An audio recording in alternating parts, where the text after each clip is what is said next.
Hi, everybody. Welcome back to the Fundamentalists podcast. My name is Elliott Morgan, and despite some technical difficulties, we are back in action, folks, in this wonderful holiday season. And what better time than now to talk about everyone's favorite subject, folks? We're talking Freudian death drive. This is one of my favorite topics in all of the topics. It's one of my favorite drives. I like Death Drive. I like the one made by Nicholas Winding Refn. I'm a big fan of drives in general. I find they help clear the mind, especially when you're driving along the highway and you have that intrusive thought that says something like, what if I were to just swerve into oncoming traffic and get rid of all of this right now and cause a scene? I don't have those very often, but every now and then they creep up. And, I appreciate too, Pete, thanks for asking what James Hillman says, of course, in Revisioning Psychology, you'll recall on page 19, Freud's concepts such as libido, and especially as Eros, Thanatos, and Oedipus, are indeed ancient images explicitly drawn from a long history of mythological personification. Others of his terms, projection, sublimation, condensation, once belonged to the poetics of alchemy. Freud himself wrote, the theory of instincts, as it were, is our mythology. The instincts are mythical beings, superb in their indefiniteness.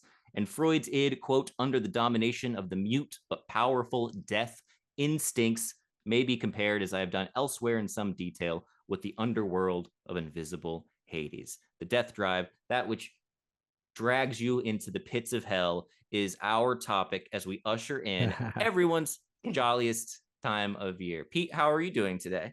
I'm doing good. All the better for talking to you. I'm glad we got the tech stuff sorted. I think it's working this time. I know we've had a few Feels a lot problems. better. Yeah. Yeah, I feel like I need a refund from the program I will leave unmentioned. Yes. Yes. Now we're using Zoom, which seems to be very good and stable. Who knew? Yeah. Well, this was my idea to do Death Drive. And I to give you a bit of background, the reason why I said it is because I'm actually writing about Death Drive in a book that I'm currently working on, and Nice. I've been trying to. I think it's basically it's Freud's, I think, most controversial idea and and potentially most difficult to understand, and the reason why a lot of people reject Freud is precisely this concept. So I thought, it'd be quite an interesting one to begin to take apart.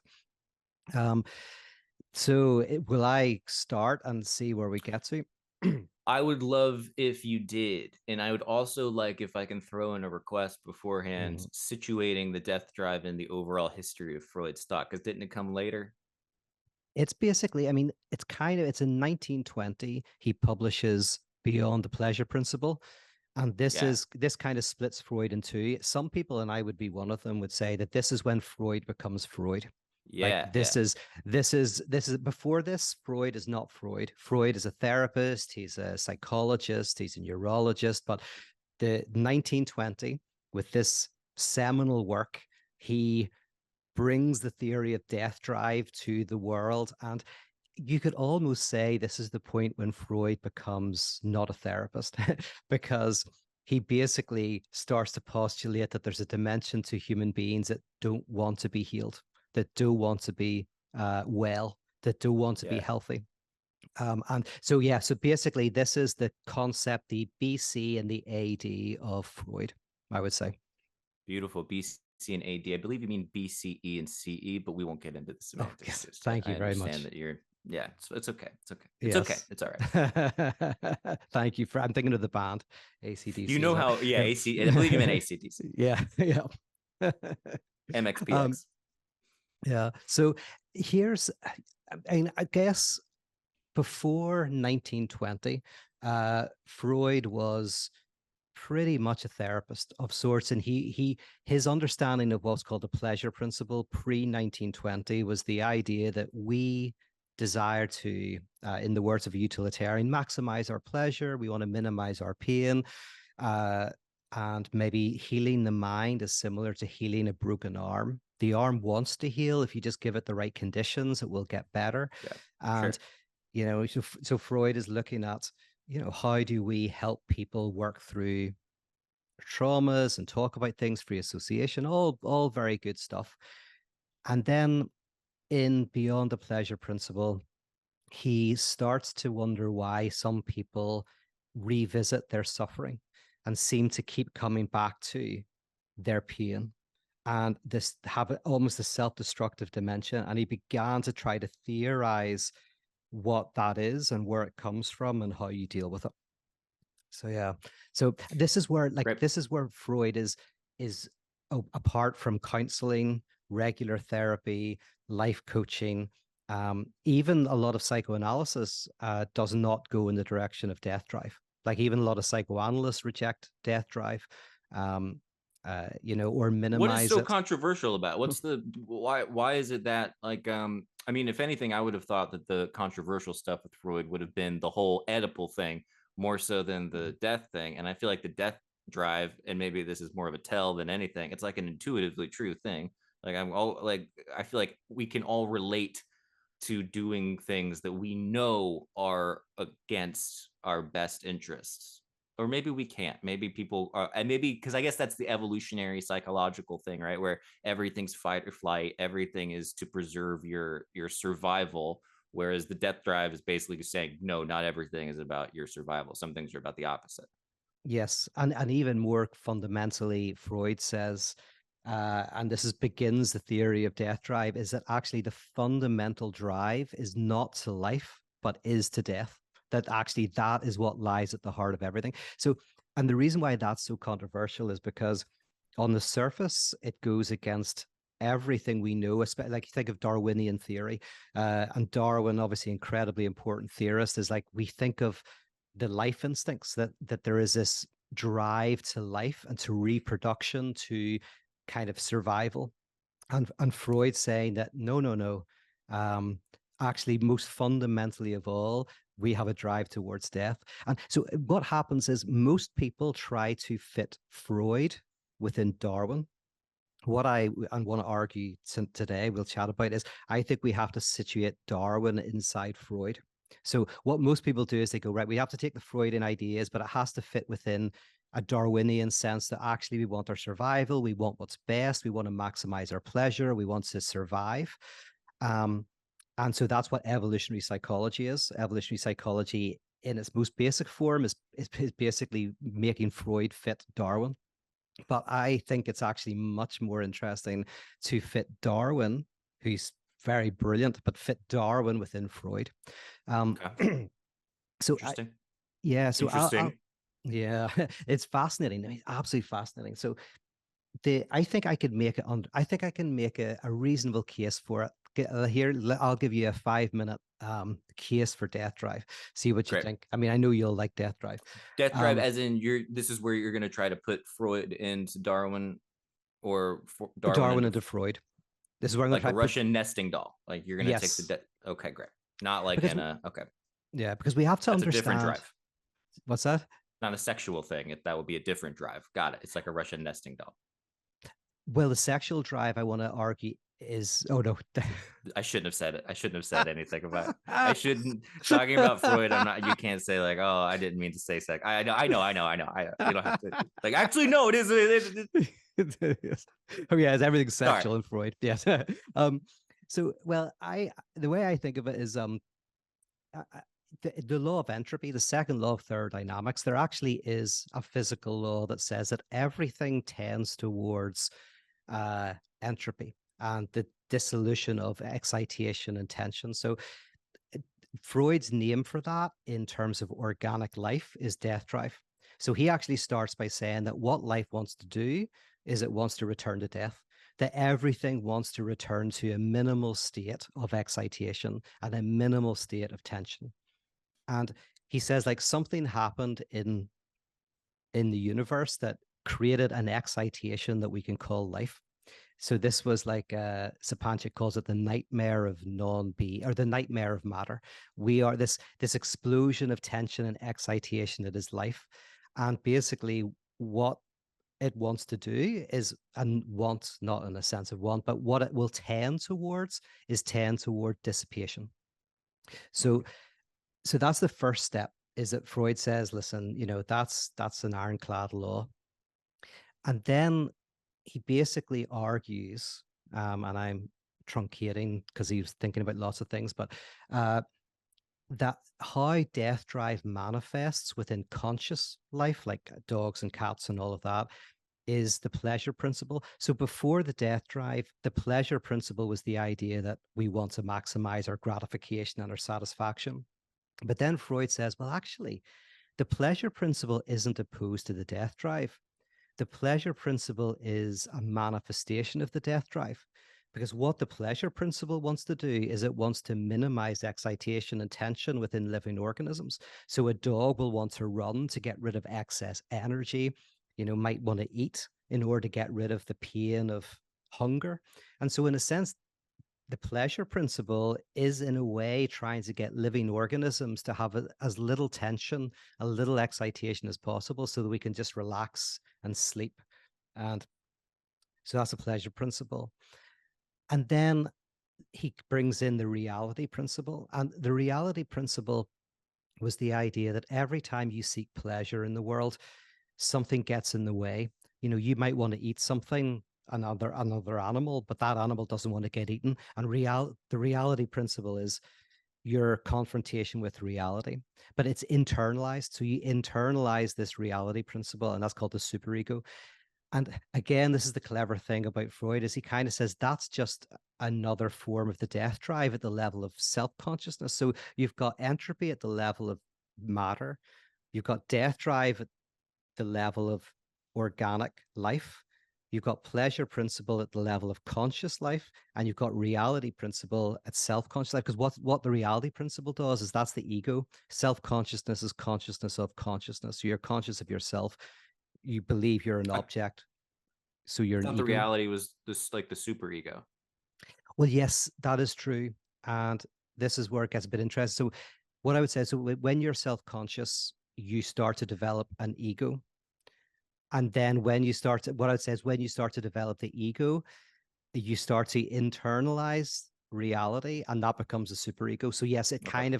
it almost comes out of the ego, the superego kind of, but you're right, because in one sense, this is where it gets complicated, is you've got the superego, reality principle, you've got the id, pleasure principle. The id just wants to have sex with somebody, and the superego says, well, you should ask first, right? And so that's Yeah. and then the ego comes in to manage the conflict between the two. Isn't Right. this also he didn't Freud move away from like the tripartite whatever it was structural model, and then drive theory was like the evolution of the id ego superego? Didn't he leave a lot of the id ego superego stuff behind as he went on? Yeah, Defined it yeah. instead of I thought he defined it through drives and not through the kind of like one part is the ego, one part is the super ego, one part is it or whatever. Is No, that true? that's absolutely true. That's absolutely true. Now, what I would say is kind of he kind of had about 5 different models that he kind of went through. And so they do build on each other, but you're absolutely right that the thing about the death drive, which becomes really interesting, is it's it kind of brings everything together. Because even Freud at first was having these conflicts between the life drives and the death drive, and there's this conflict. And then he began to see that everything was drive related. Um, Yeah. yeah. And so, yeah, So how is this fitting? What I still don't get how this is different necessarily from Freud going into Darwin, except you're saying because you're embracing the drive theory part, whereas most people don't embrace the drive theory when they're doing the evolutionary and the Freudian together. yes, because the death drive for most people doesn't make sense, except the only way it can make sense is if you if you do something destructive, it's for a reason. So even in movies now, the baddie always has to have a reason for being bad, right? There's no such thing as just kind of evil. There's Yeah. no, it has to be economic. It has to have a value. And that's an ancient idea. That goes way back to, I think, Augustine, I think, has a version of that where basically we all want to do the good. And so like Thanatos or whatever is trying to do something good. So evil is a perversion of the good. But it's still trying to do the good. You just in a perverse way.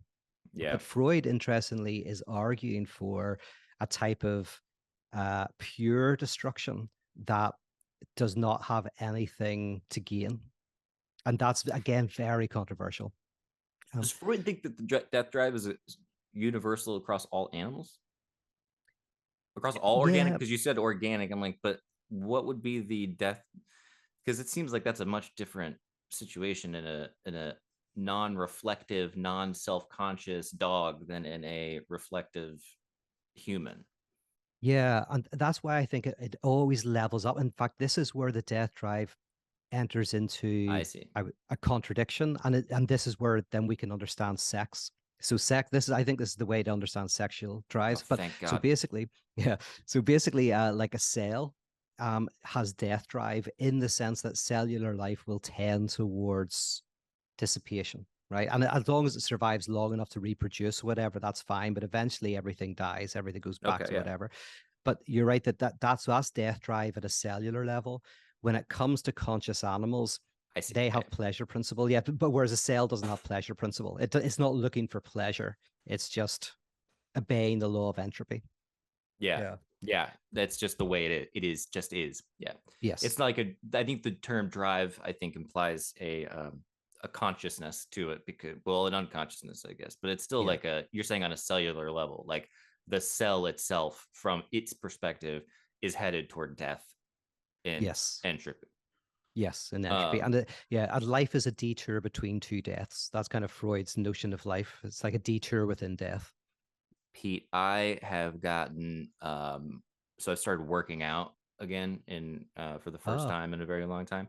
And you know, when I do this, sometimes I will become like a little obsessive or very like way into it for a brief period of time, and then I'll fall out of it for like a year. And I got really into this thing I've never gotten into, Pete. It's called supplements. Have you heard of these things? oh, yeah, wow. So you're doing supplements? I'm doing supplements, and not only that, Pete, check this thing out. I've talked about this on the Valleycast for a second. This is my water bottle that I got. Uh-huh. I'm becoming a what's called a hydro homie, and I am trying to get down like 3 of these, 2 or 3 a day, basically. And I am succeeding, and I am peeing nonstop, and I feel so good Oh. and so much more energetic. I'm sleeping better. This is just, I've been doing it for a little over a week now. God, it's so boring. And it's just like, I'm just drinking this and I just want to kill myself. I just want to blow my brains out, Pete. I just want to drive off. I want to tumble down this hill and let a car just run me over. But feels great. Yeah. Well, it's better than smoking because your death drive is usually smoking. Yeah, I gave that up a long time ago, except for the smoke that is in marijuana. I don't know if you've heard of that Ah, yes, I've heard of that. before. Yeah. But yeah, the death drive stuff is so fun because that's like I was thinking about what motivated me to start actually exercising and was also just seeing a lack of health around and being like, I want to be healthy and I want to live longer.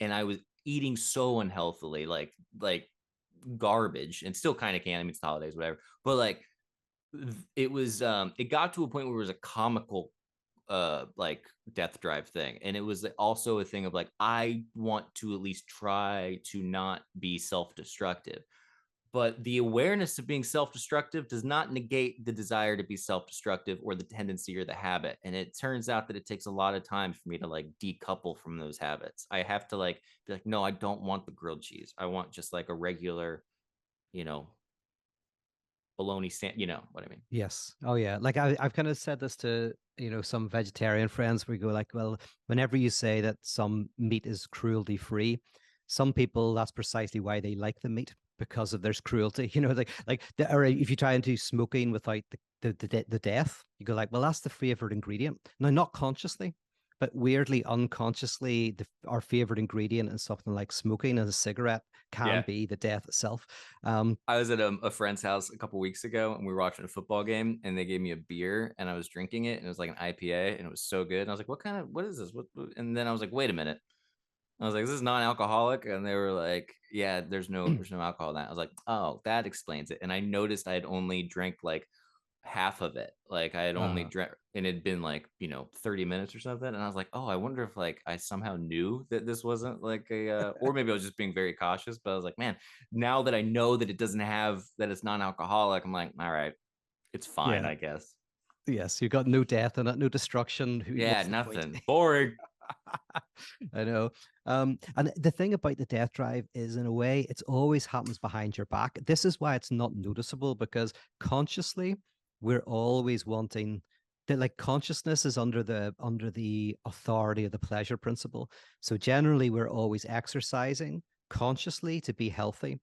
But if you're over exercising to the point that you're damaging your body, consciously you're trying to stay healthy and stay fit, but the destructive dimension is making its presence felt. Dude, that's this wormhole that I fell down. That's what I knew there was a point to what I was bringing up, not just being a doofus, but the supplement world led me down this wormhole of people who are doing like biohacking, and like these people who are rich, who are trying to reverse age Mhm. their organs. There's a dude who gets blood transfusions from his 17-year-old son so that he can have the blood of youth coursing through his veins, and he looks odd. He's an odd looking gentleman, and you Mhm. can tell he looks like almost like my brother described it as Odo from Deep Space Nine. I don't know if you remember that character, but Vaguely, yes. So yeah. like this guy is obsessed, like he's gonna live forever. He wants this like immortality, and I'm like, that looks like a stressful way to live. It looks like he's in some way like winding himself up so taut and so tight, when you're like a vacuum sealed person, that he's just gonna explode one day. And I'm like, that Yes. seems like there's some kind of death drive thing going on there, but I don't know the guy. Yeah. And that's where it all mixes. Yeah. And this is why it's very hard to differentiate. But this gets to the point of, if this is correct, right? If we have this death drive, this drive for entropy, and even pleasure principle is really just to relieve excitation and stress so that we can die naturally of old age. So we don't die from some traumatic thing, but we die just kind of like we Yeah. expire.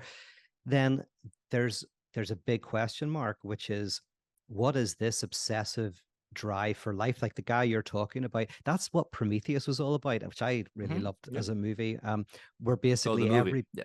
oh, the movie. Oh yeah. Oh yeah. I don't know the mythology as well. So you know the mythology. I'm thinking of the movie. But the main guy, Whalen, he wants to live forever. And that's what, Yeah. sends the space mission to find the engineers to try to get eternal life. But all of the fit characters on the spaceship are driven by some excitation, one of its knowledge, some of its money, some of its reputation. Obviously the main character is for more life. So how does Freud explain that in the myth, if everything is death drive, if there is this entropy that's part of life, then what is this drive that we have for eternal life and for excitation? And that's what he calls the sexual drive. He calls the sexual drive the drive that directly enjoys excitation and tension, and so this kind of thing. And that arises for Freud between, so whenever you have the pleasure principle and the reality principle, and they fight. So I use the example, if you want to sleep with somebody, but you have to ask them and they say no, right? So that's the reality principle. You can't sleep with the person, but you want to. Then you have to have a compromise formation, which is maybe where you fantasize about sleeping with them, right? So yeah, and that's a Hmm. compromise formation that gives you a substitute satisfaction. And what starts to happen is we start to desire uh the prohibition itself. We start to enjoy frustration itself. There, and we weirdly, frustration is what gets in the way of us having something. But the sexual drives are whenever you directly enjoy frustration and prohibition itself. And this erupts out of the death drive, and so the sexual drive is like uh this drive for, yeah, for frustration. Yeah, that's it. For frustration, for prohibition, uh for deferment of pleasure. That's where sexual Yeah. drives, and that's why Freud says sexuality is in everything, because he says that drive is in everything, in every part of our life. When you go to a restaurant, if you go to a tasting menu where it's not about eating food just to get fuel, but it's about just tasting the food and enjoying the food in and of itself. Freud would say that's sexual. It's sexual because you're kind of enjoying not food is just the thing you do to get fuel for your body, but now you're directly enjoying Yeah. the obstacle, the thing that's supposedly the delivery mechanism. You're enjoying that directly. Nice. Yeah. When I was, and this is to bring it back down and not mention this again, but like I hate working out when I haven't done it in a while because I'm so much weaker, and I get in the past I've gotten really frustrated at that moment where I go, oh, I literally can't. This is too heavy. Like, and this didn't used to be too heavy, and now it's too heavy, and I get very like angry. And then the only thing that gets me past that is I then go, I just have to just do that. I have to learn to enjoy the fact that I can't lift it, and then I have to move past it and be like, okay, I now know that I failed, and it's a little like tiny death, and it's a little tiny defeat, and then when I'm done I feel nice about it, but I have to go until, and if I don't go to like a fail, then I feel at the end of it like, nah, I kind of didn't do as it wasn't as enjoyable. I have to get to the point where it's like, okay, there's that limit, and that's usually around 2 or 3 pounds Yes. benching. So Yeah, that this is maybe the cure as well. Like this is why I like Lacan, by the way, because Lacan is a theorist of the death drive. Is that, do you know that experiment they do with kids where they say to a kid, you can have one marshmallow now, or you can wait for an hour and you can have two marshmallows, right? And supposedly this is a test of how intelligent a child is, right? The dummy kids take the one marshmallow immediately, and the smart kids are calculating, and they know there's a privation for an hour, but after the privation, they get two marshmallows. But what nobody talks about in this experiment is, what about a kid who just enjoys the privation itself? Right? Everyone thinks that you either want one marshmallow or you want to wait to get two marshmallows. But the Freudian death drive is that there is a way in which sometimes we just enjoy the privation itself. And, and if that's true, and if the death drive is true, and that, in other words, we're all have a destructive dimension, then the cure, and this is why Freud isn't in inverted commas a therapist, the cure is more learning to enjoy and manage your destructiveness rather than try to overcome it, try to get rid of it. In a strange way, it's realizing that is a fundamental dimension of who you are. And so failing to be good at weights, you can directly enjoy that. I'm That's nailing the it. I'm cure. nailing it. Yes. Oh man, and the ones that you have to do things with your legs, I'm a master of doing that horribly, falling over. I like all, I mean, now the controversy of the death drive, that I mean, I didn't know that about psychoanalysts, some psychoanalysts not being into the death drive. It seems so central to Freud's thought. That's kind of wild. Um, in everyday life, do you see then the death drive as a fundament of basically everything? Like, if is there any getting away from it, or is it one of those things that only appears in extreme moments in your life? I would say that it is in everything. And this is, and by the way, I only understood this very recently. Whenever Freud says that sexuality, and which is a big difference between Freud and Jung, but to give the defense of Freud here for a second is, Freud said like the sexual drives are kind of permeate everything. Um, one way of understanding that, from a Lacanian perspective, and it actually connects sex and sin, actually, because if the word sin means lack, right? Sin means like a lack of something, right? And the Calvinists, they talk about total depravity, which means that not that humans are totally depraved, but that sin touches every part of the human condition. So there's no part of the human condition that isn't infused with sin. This is similar to Freud.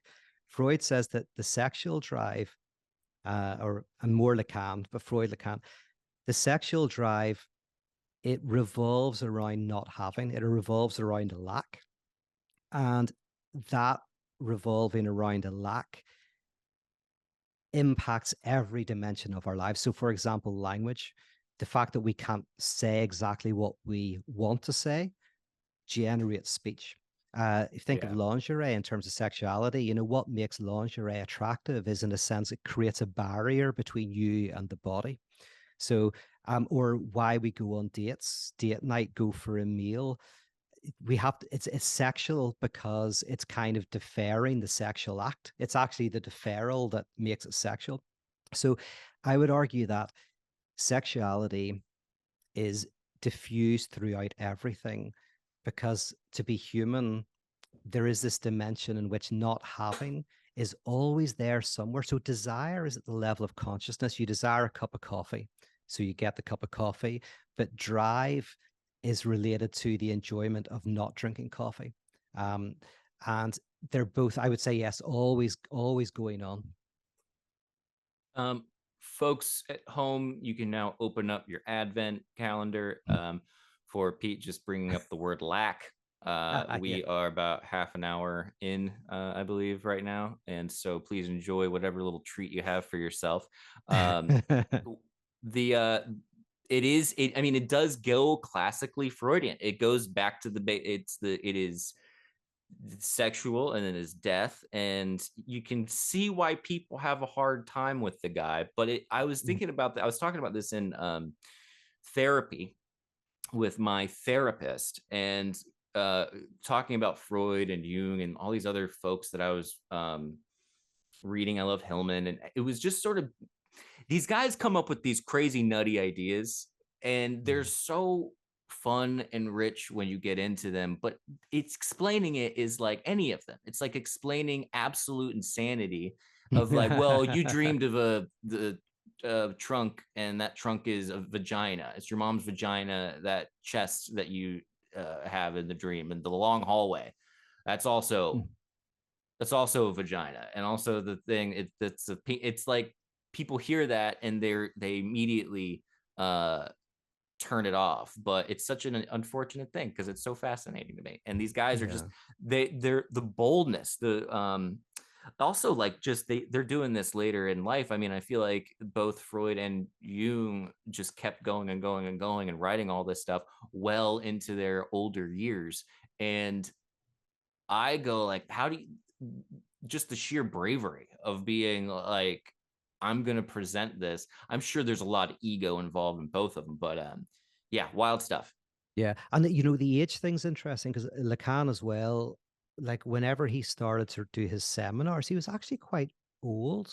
I can't Yeah. remember what age he was. I don't want to say 50 necessarily, but like all of these guys are coming up with their best stuff when they're older. And I think that's the difference between philosophy and, say, mathematics, where you're doing your best stuff when you're young, if you're a mathematician, or if you're, you know, an athlete or a chess player, youth is on your side. But these ideas, and I know myself, I've been studying these ideas since I was 20, and it it honestly only feels like in the last 10 years that I've begun to grasp them at a deeper level. I think it just takes that amount of time. And these guys like Jung and Freud, as you say, and Lacan, they're actually Oh my doing their God, yeah. best work when they're, you know, Yeah. a lot older.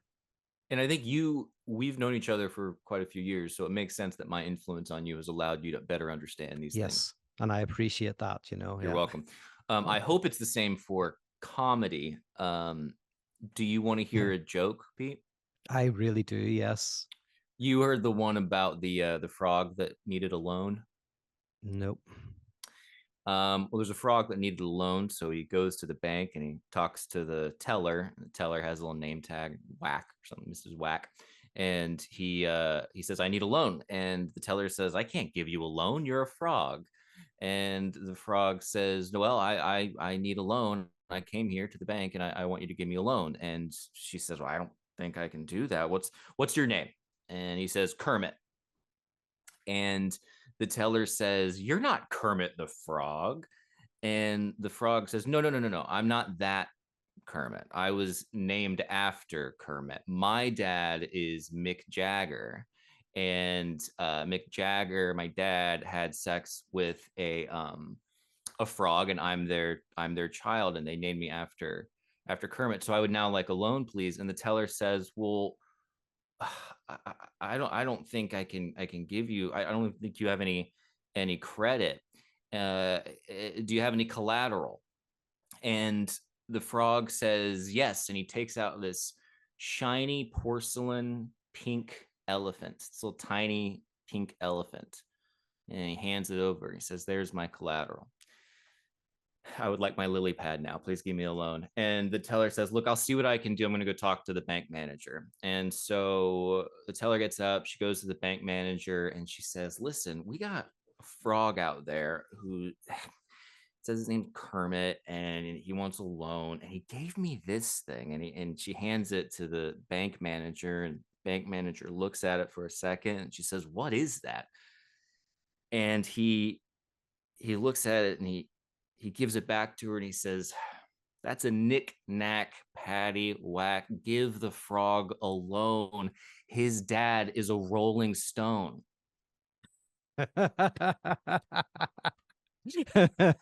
Very good. Thanks. That's a Norm Macdonald joke, because when you said things people's best work when it gets later in life, I was reading that joke earlier. I was wondering whether it was yours, but that's too smart for No, you. Yeah. it's too smart. Yeah. Yeah. I like because Norm Macdonald, he would do these incredibly long setup jokes with an incredibly dumb punchline, and there's something so abusive about I know. that joke structure that I find very funny. And there's got to be some death drive in there, because he'll just draw it out. So like one about like a moth going to the doctor and trying to saying how depressed he is, and then at the end the doctor's like, "Well, you know, why are you here? Like, this is clearly, I'm a doctor, you need a psychologist." And the moth says, "Well, because the light was on." No, yes. Oh, I've heard that one. Yeah, because Yeah. what is it, that documentary about the aristocrats? Isn't it that joke? And do you know about this Mm-mm. documentary?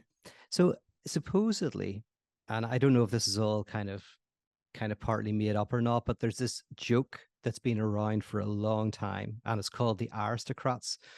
And it's a joke in which you kind of think of, you can tell it in lots of different ways, but the punchline is always, I think it's like, "We're aristocrats." And it's not a good joke in the Yeah. sense the punchline is boring, but it's all about creating a very extravagant, over the top, overly long setup. And supposedly a lot of comedians love this joke. It's their favorite joke, the Oh, aristocrats, and interesting. they figure out different ways of telling it. But it's exactly like that joke you told. It's like is overly long setup, not a great punchline. And anyone who's not a comedian, I think, would be like, what the hell is this about? But comedians love it. Just like, Yeah. you're telling that, like, you love that as a comedian because you see the art of it, the weirdness, the absurdity of it. And the tension of just digging into it, and that, especially that kind of thing on I think Mulaney's talked about it, but that thing on stage of the longer the setup is, it takes a certain like amount of energy to hold it, to just be like, Yeah. I'm going to trust that the audience is paying attention to this stupid thing because I have a stupid punchline behind my back that I'm waiting to like bust out at the right time. And if you can nail it, it is really fun, but incredibly hard to, I think, get people on board with most of the time, because they're Yeah. not good jokes. It's like the Yes. joke is Yes. the joke is the fact that they're even telling the joke. It's That's great. it. So, Yes. Yeah. The joke is it's not that funny, but it's a comedian with the balls yeah. to do it, and it becomes funny. Well, who was it? That comedian from America who he got to that stage where he would do stuff like that, and then even just got on stage and read from a Steve book. Martin. No, it wasn't Steve. It was, I think it was a guy in Taxi Okay. Driver, or Tax. There was a comedy series called Kaufman. Taxi. Kaufman. And yeah, That's the Andy one. Andrew Kaufman. Kaufman. Yeah, he did some very bizarre Yeah, things. Yeah. he's still alive too. A lot of people don't know that. Is that He's right? still out there. No, he's No. that is a that's a hoax. That's a or a conspiracy theory, I believe. All right. Like Elvis. Yeah, I was like, what? No. Hmm.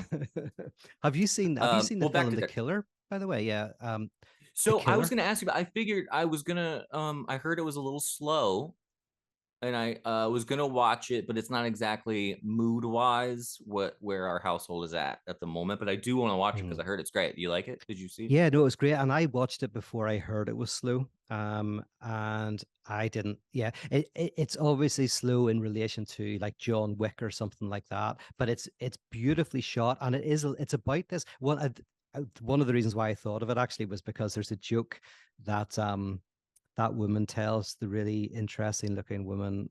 I forget her name. You would know her to see. She's very, Yeah. very distinctive looking. But she tells this joke in the movie, and it's kind of like a quite a long joke, but it's very, very smart.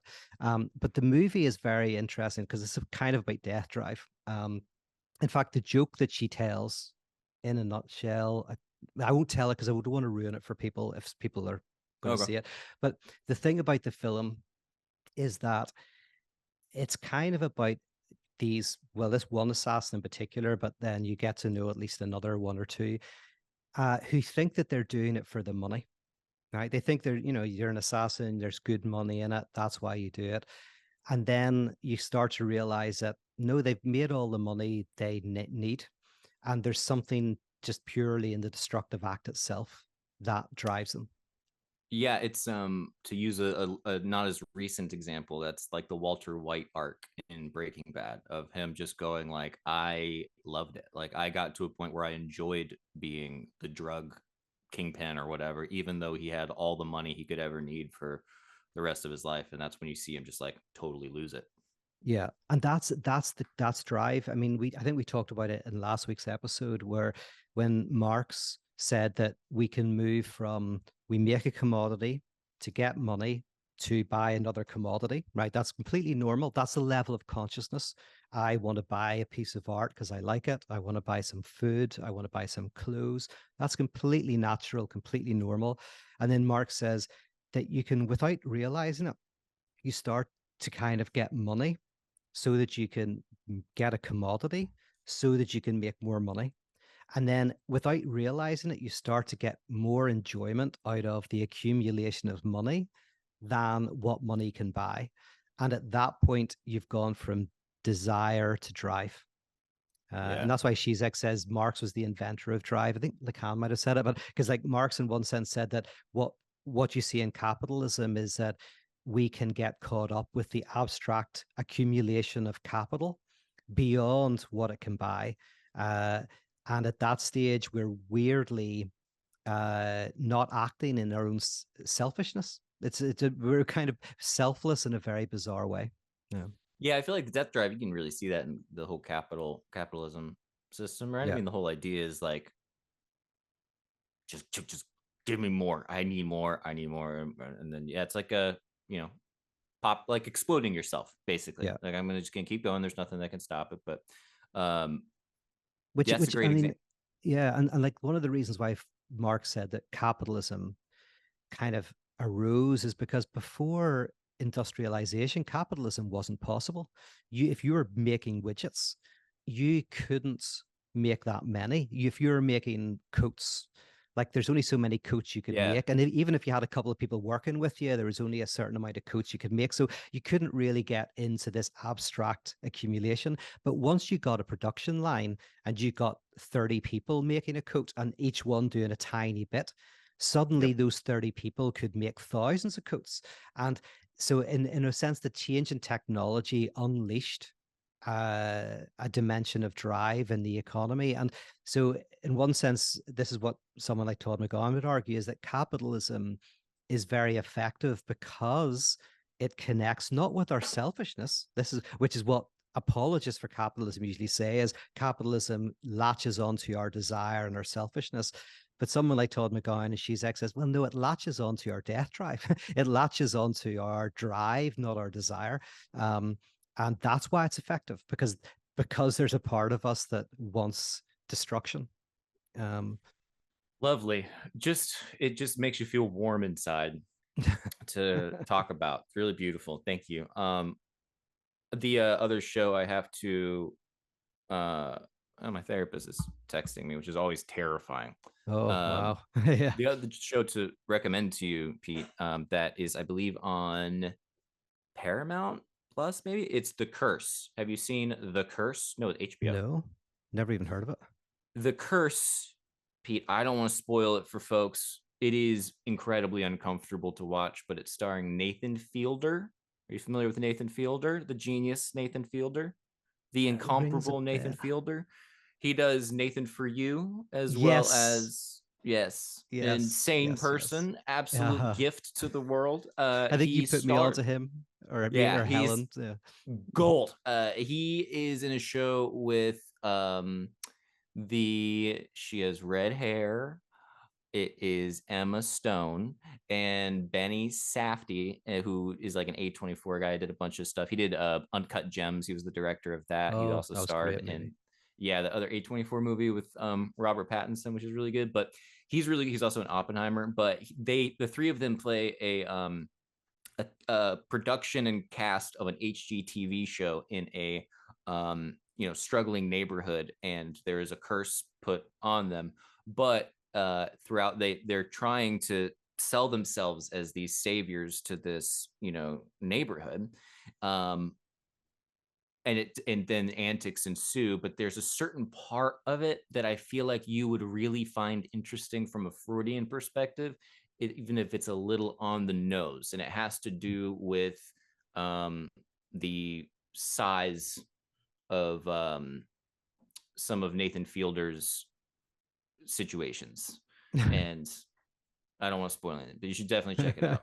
We'll talk about it next week. Yeah. Oh, I I've look only forward to seen one watching that. episode. It made me feel incredibly uncomfortable, and I was like, "Oh, I see. That This must is one be of those something. shows." Yeah. Yeah. Yeah, there must be. Anyway, I don't know why. I just remember that I need to watch it. Uh, Sorry, get away from me, Gary. Gary Penn book available now. what did he What want? else do you have? What was He he wants looking to for? confirm what time we're meeting, as if it's not the same time every week, and he forgets quite frequently, which is one of my favorite things. We always joke that I'm gonna show up and he's gonna have cocaine just pouring out of his nose at some point. Hasn't happened yet, but Yeah. anyway, back to Death Drive. Anything else Mm. on this? I mean, I love the topic, and it is, it's you're dropping a lot of gold here, Pete. So if there's Oh, anything else. no, I mean, just that, like, the interesting thing is, like, the death drive, as it layers up to, from entropy to death drive, pleasure principle, reality principle, all of these don't fit quite neatly together. They cause this tension, this frustration, and then we directly enjoy the tension and the frustration, and this is jouissance. Jouissance is pleasurable pain. And that's this, I guess, all of this that we're saying is a great way of understanding this French word jouissance that's used in particularly French psychoanalysis, which describes a pleasurable pain, also has a sexual dimension to it. Jouissance is a sexual word. Um, that this kind of almost helps us understand why we can get pleasure out of our suffering, that we enjoy doom scrolling, we can enjoy thinking about suicide. As Shirin, this really interesting Emile Shirin philosopher, who said, why kill yourself and rob yourself of the enjoyment you can get from thinking about killing yourself? And so it's just Merry very Christmas, everybody. Merry Christmas. Yeah. So there's this enjoyment that, but we aren't really aware of it. Like, so it's kind of like you can see it in someone's face when they're enjoying their suffering, when they're listening to depressing music and they're suffering, but there's something that's pleasurable in that. Um, this theory of death drive can ultimately help us understand this notion of jouissance. And if this is correct, and I say this is the most radical form of it, psychoanalysis, is, and someone like, there's a woman called Julie Reich, who I'm going to be talking to hopefully in a few weeks. She's in Ireland at the moment. She does the thing called negative psychoanalysis, where she basically is fascinated by purely a death drive. So for her, therapy at its best is not therapeutic. It's not trying to make you feel better. It's not trying to get you to feel less depressed or less suffering or anything like that. All it does is, when you're depressed and when you're suffering, is it tells you that you are experiencing the deepest form of truth. Yeah, But there's something interestingly therapeutic about that, is that beautiful. whenever, Uh, yeah, yeah, all growth proceeds through suffering. Suffering is what opens you up to your capacity for depth as a person. Yes, absolutely. Although Julie would then say she would even say that, but you're making it too economic. She wants to say, which is quite, she'll want to go like, it doesn't do I'd anything. say I didn't invite you to my home. Why are you here, Julie?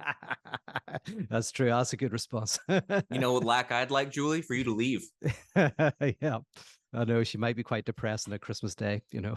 Yeah. um uh, yeah. that's very sweet. That's the kind of my dream, my retirement plan is to do life coaching, but my job is not going to be to improve your life because a um not, a that'll separate me from so many other life coaches, but b it seems more fun to just be like, you needs to mess some stuff up, go mess up a little bit.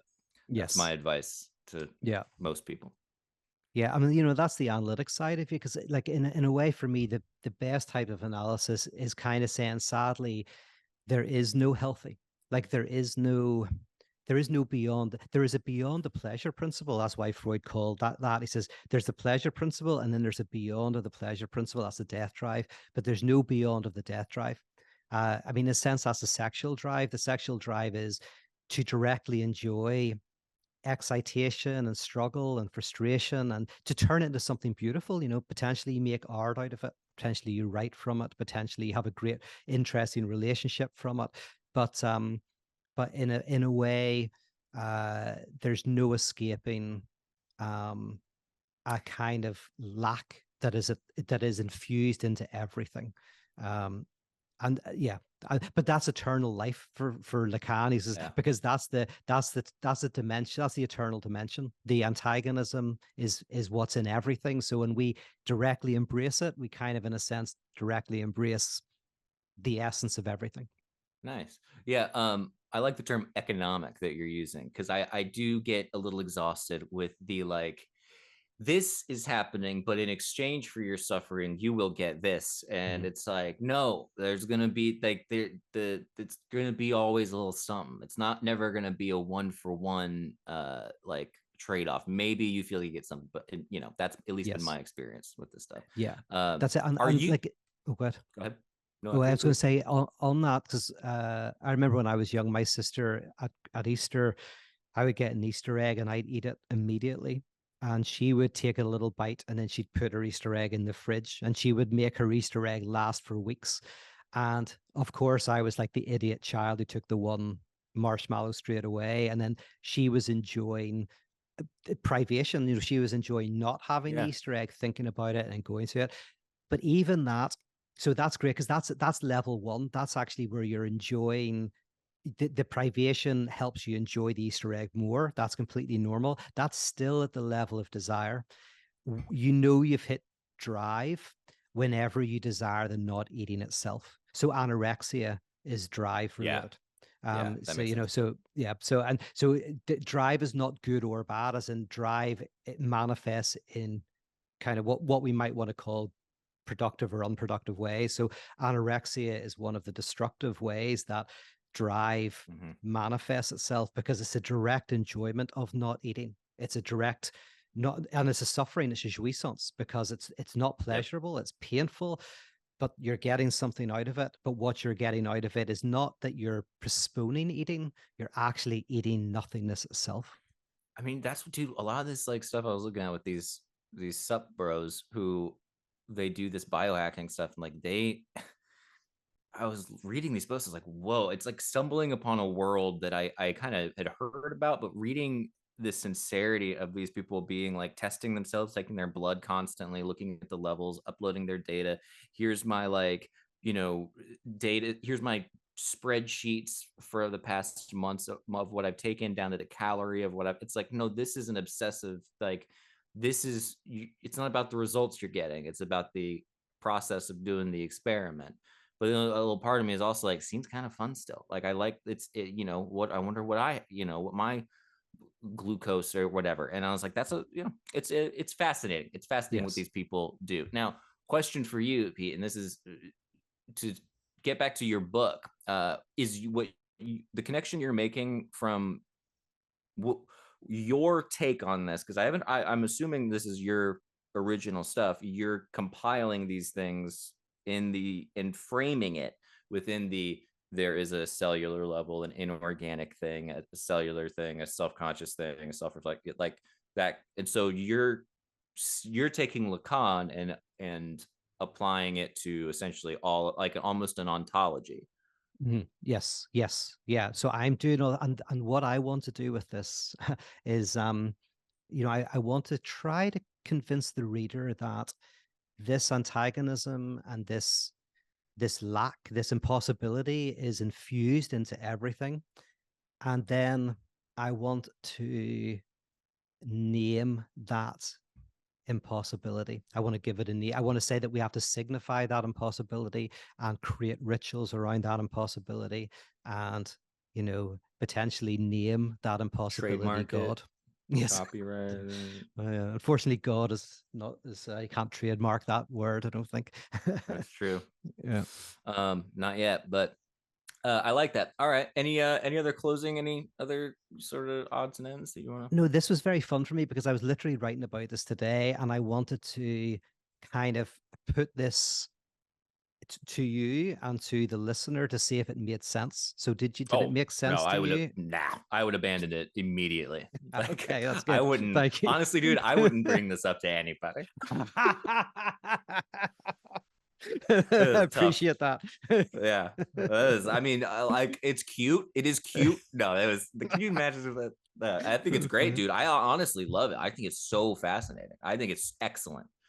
I don't Oh, know what people will think about it, but I really like it. yeah. I mean, all of that is like taken from, Freud and Lacan, but I'm trying to kind of understand it in my own way. And Yeah, the idea of inorganic, organic, conscious and self-conscious, I'm trying to make it easily understandable, because whenever you say death drive, as you said, like, well, one is sometimes people can intuitively get it if you say, well, sometimes we do destructive things, but also what makes it so impossible to grasp is that at a conscious level, we do want the best. So our consciousness is always really at the level of the pleasure principle. Even if someone wants to take their own life, often consciously they're thinking the world would be better without me. My kids would be better off if I wasn't around, etc. So consciously, there's always an economic reason even for that. So it's very hard for us to go, oh, there's a dimension of me that wants destruction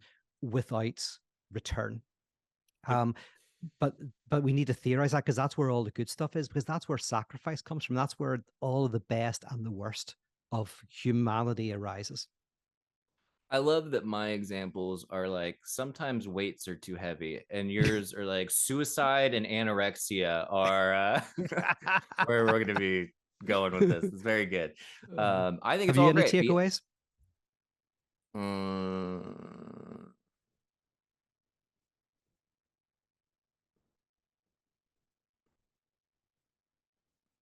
no, There you go. Nice. yeah, I mean, it's so. Here's my takeaway. I hope you come up with a diagram for Yeah. this, because this is something that you can trademark diagrams. You can copyright diagrams. I don't know the difference Mhm. between those two things apparently, but Yeah. you can, if you have a diagram, um, it can be marketing wise something that's really good for you. People can be visual learners, so you Uh, can come up with a fun pyramid like Maslow's hierarchy of needs, except it'll be Lacan's hierarchy of lack. I talked to an accountant recently, because sadly the accountant I was using was ill and wasn't able to help me with my accounts. And so I got a new guy who's really great, helped me out. But he wants me to talk to a lawyer because he wants me to copyright my ideas. But I think Yeah, that's quite funny, because that's not going to do that. But it's funny that he brought this up. I was like, that's a very I American. actually own that idea. That idea Yeah. is mine. Yeah. You go like, God, I've stolen everything from Yeah. other people, you know. Look, it's what we do. It's the that's the job. All right. Man, you're going to make me go back to weights, by the way, and working out, because I'm so unfit at the moment. So if you're going back to It, that, I'm going to have to try and sort it's myself out. it's not fun, but it is. I do it so I can talk about it on a podcast. That's it. It's the only Yeah, very reason good. I do any kind of healthy thing. But thank you everyone for listening to this episode of The Fundamentalists. I hope you enjoyed this talk about death drive, and I hope it's gotten you in the spirit. Next time you're feeling good about something, just don't. And thank you to Pete for bringing in this new material of his. Head over to patreon.com/the Fundamentalists if you really want to know or exercise your death drive. And if there's anything else besides that, let me know, Pete. But if not, goodbye, everybody. Goodbye.